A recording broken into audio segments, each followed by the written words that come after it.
बॉलीवुड के गलियारों में कई ऐसे किस्से हैं जिन्हें लोग अक्सर दबी जुबान में बयां करते हैं। ऐसे ही कई किस्से अमिताभ बच्चन और रेखा की प्रेम कहानी के भी हैं। 80 के दशक में शुरू हुई ये प्रेम कहानी आज तक लोग दबी जुबान में अपने लेखों में बयां करते हैं। रेखा ने एक के बाद एक सुपरहिट फिल्में दी। रेखा की फिल्में बॉक्स ऑफिस पर आते ही हिट हो जाती थी। ऐसे में उनकी जोड़ी सबसे ज़्यादा अमिताभ बच्चन के साथ चर्चाओं में रही। बात ऑन स्क्रीन की हो या ऑफ स्क्रीन की, लोगों को अमिताभ और रेखा की जोड़ी काफ़ी भाने लगी।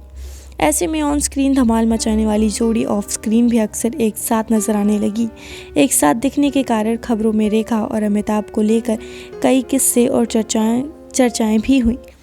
दरअसल रेखा ने अपने एक इंटरव्यू के दौरान इस बात का जिक्र किया कि अमिताभ बच्चन ने सामने खड़े रहना आसान बात नहीं है। उस पर एक्टिंग का कारनामा दिखाना उससे भी बड़ा काम है। रेखा ने बताया कि उनकी और अमिताभ बच्चन की मुलाकात जया बच्चन ने ही करवाई थी। रेखा और जया एक ही बिल्डिंग में रहते थे। उस दौरान रेखा जया को दीदी भाई कहकर बुलाया करती थी। रेखा ये बात जानती थी कि अमिताभ और जया एक दूसरे को डेट करते हैं। उसी दौरान अमिताभ बच्चन के साथ रेखा ने फिल्मों में काम किया। दोनों की फिल्में और जोड़ी को लेकर चर्चाएं भी हुई। रेखा और अमिताभ की जोड़ी को पसंद भी किया जाने लगा।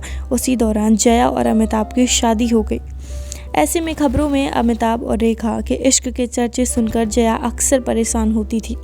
वहीं खबरों में बार बार दोनों की नज़दीकियों को लेकर उठे सवाल पर एक और रेखा अपने प्यार का इजहार करती तो वहीं बिग बी हमेशा इस मामले पर खामोश रहते।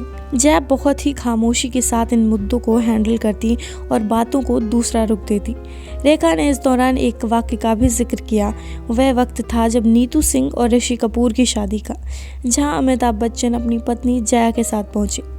रेखा भी वहां शादी में पहुंची। इस दौरान उन्होंने बेहद खूबसूरत साड़ी पहनी थी और साथ में बिंदी भी लगाई। इंडियन लुक में वो काफ़ी अच्छी दिखी। इस दौरान रेखा के लुक में कुछ ऐसा हटकर देखा जिसने लोगों को काफ़ी हैरान किया। दरअसल रेखा इस दौरान शादी में सिंदूर लगाकर पहुंची। सिंदूर देखकर सभी के मन में जिज्ञासा उठी कि क्या रेखा ने शादी कर ली। रेखा ने आखिर सिंदूर क्यों लगाया। इस दौरान पार्टी में सभी लोग रेखा के सिंदूर को लेकर चर्चा करने लगे। उन्होंने कहा था कि अमिताभ बच्चन से उनका कोई रिश्ता होने से इसलिए इनकार करते हैं क्योंकि उनकी अपनी एक अलग इमेज है। वह अपने परिवार और बच्चों को प्रोटेक्ट करने के लिए वो ऐसा करते हैं। मुझे लगता है कि ये बेहद खूबसूरत है और मुझे परवाह नहीं है कि लोग क्या सोचते हैं। मैं बस इतना जानती हूँ कि मैं उनसे प्यार करती हूँ और वह भी मुझसे करते हैं। रेखा के इस बयान के बाद अमिताभ ने आज तक कोई भी बयान नहीं दिया। ऐसी ही तमाम खबरों को जानने के लिए हमारे YouTube चैनल को सब्सक्राइब करें।